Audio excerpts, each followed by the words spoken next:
20వ వచనం వరకు శ్రీమతి పాలపల్లి ప్రియదర్శిని గారి నుంచి చదువుగా విన్నాము.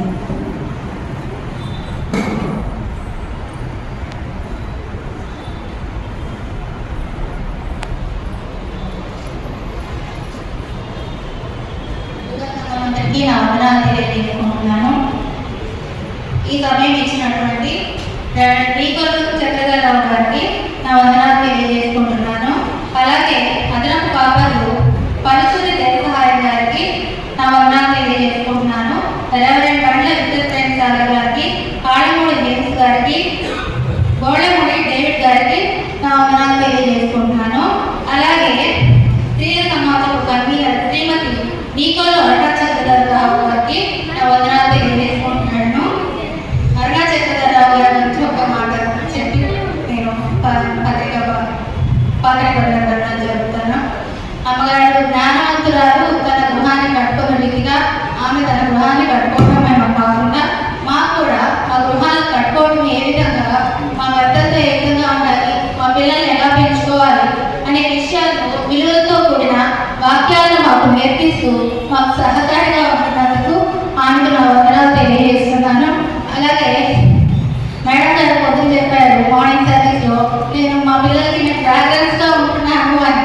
అవును, నిజమే. అది ఫ్రాగ్రెన్స్ అంటే సువాసన. ఆ సువాసన తాను మాత్రమే బయటికి వచ్చినప్పుడు, దాన్ని ఆ వాసన బయటకు వచ్చినప్పుడు తాను మాత్రమే ఆ వాసన అనుభవిస్తూ ఇతరులకు కూడా ఆ వాసన అట్టుకునేలాగా అవుతుంది అనమాట. మనం స్ప్రే చేసుకున్నప్పుడు ఆ వాసన ఇతరులు కూడా అంటుకుంటుంది కదా, అలాగా మేము కూడా మా కుటుంబాల్లో సువాసన కారణంగా అవడానికి అమ్మగారు మాకు సహాయకారిగా ఉంటున్నారు. దానికి అమ్మగారికి నేను వందనాలు తెలియజేసుకుంటాను. అలాగే ఈరోజే ఏర్పాటు చేయబడిన పాత నిబంధన పాఠ్యభాగము 2వ రాజులు 22వ అధ్యాయము 14వ వచనం నుంచి 20వ వచనం వరకు ఇలాగ రాయబడి ఉంది. కాబట్టి యాజకుడైన హిల్కీయాను, అహీకామును, అక్బోరును, షాఫానును, ఆసాయాను, రహత్యకు, హుల్దాయకు వచ్చి ఈమె వస్త్రసేలకు అధికారియకు హర్షకు పుట్టిన తిక్వాకు కుమారుడైన షల్లూమునకు భార్య యెరూషలేములో 2వ భాగమందు కాపురస్తురాలై ఉండెను. ఈమె యొద్దకు వాడు వచ్చి మాట్లాడగా ఈమె వారితో ఇట్లనెను, మిమ్మను నా యొద్దకు పంపిన వారితో ఈ మాట తెలియజెప్పుడి.